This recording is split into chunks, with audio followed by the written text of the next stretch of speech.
एक बार एक छोटी सी बच्ची हाथ में मिट्टी की गुल्लक लिए भागती हुई एक दवाई की दुकान पर गई।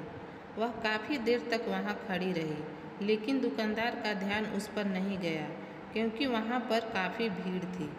उसने दुकानदार को कई बार बुलाया, लेकिन दुकानदार का ध्यान उस पर नहीं गया क्योंकि वहाँ पर भीड़ बहुत थी।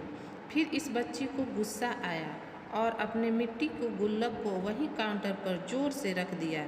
इसके बाद दुकानदार और वहाँ पर खड़े सभी लोग उसे बच्ची की तरफ देखने लगे। दुकानदार ने उस बच्ची से पूछा कि बेटे, आपको क्या चाहिए? तो वह बड़े ही भोलेपन से बोली, मुझे एक चमत्कार चाहिए। यह सुनकर दुकानदार को कुछ समझ में नहीं आया और ना ही वहाँ पर खड़े लोगों को कुछ समझ में आया। सभी उसकी तरफ देखने लगे।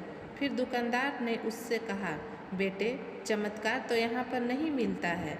तो बच्ची को लगा कि वह उससे झूठ बोल रहा है। उसने कहा कि मेरे गुल्लक में बहुत पैसे हैं, बताओ आपको कितने पैसे चाहिए? मैं आज यहाँ से चमत्कार लेकर ही जाऊँगी।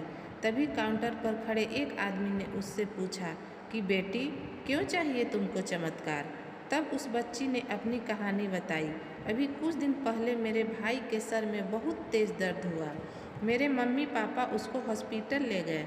उसके बाद कई दिन तक मेरा भाई घर नहीं आया।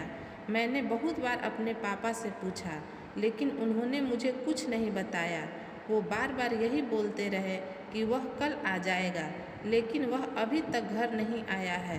तभी मैंने देखा कि मम्मी रो रही थी और पापा उनसे कह रहे थे कि हमारे बेटे के इलाज और दवाइयों के लिए जितने पैसे चाहिए उतने पैसे मेरे पास नहीं है।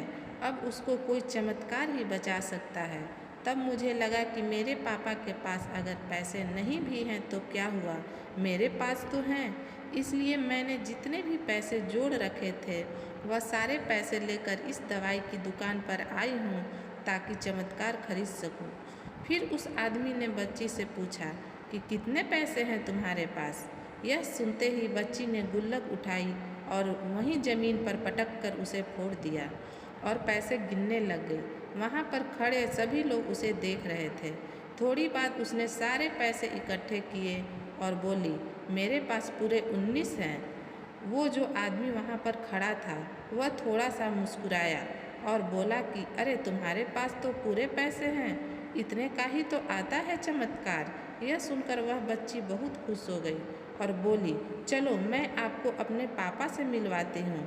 बाद में पता लगा कि वह आदमी कोई आम आदमी नहीं था, बल्कि एक बहुत बड़ा न्यूरो सर्जन था। उसने सिर्फ 19 रुपये में उसके भाई की सर्जरी कर दी। उसका भाई कुछ दिन बाद ठीक होकर घर वापस आ गया। फिर कुछ दिन बाद वह बच्ची, उसका भाई, उसके पापा और मम्मी चारों एक साथ बैठे हुए थे और बात कर रहे थे। तभी उसकी मम्मी ने उसके पापा से पूछा कि अब तो बता दो, यह चमत्कार आपने किया कैसे? तब उन्होंने अपनी बेटी की तरफ देखकर कहा, चमत्कार मैंने नहीं, इसने किया है। तो यहाँ पर एक बहुत बड़ी सीख मिलती है जो हम उस छोटी सी बच्ची से सीख सकते हैं। ज़िंदगी में कभी कभी ऐसा होता है कि हमको कोई रास्ता नहीं नज़र आ रहा होता और हम लोग हिम्मत हार जाते हैं। तब हमारे अंदर एक बच्चा होता है जो कोशिश करने से कभी पीछे नहीं हटता है। वह हार मानने को तैयार ही नहीं होता क्योंकि उसको ना शब्द समझ में नहीं आता। वह बच्चा जिसके लिए कुछ भी नामुमकिन नहीं, क्योंकि वह हर हाल में कोशिश करता ही रहता है।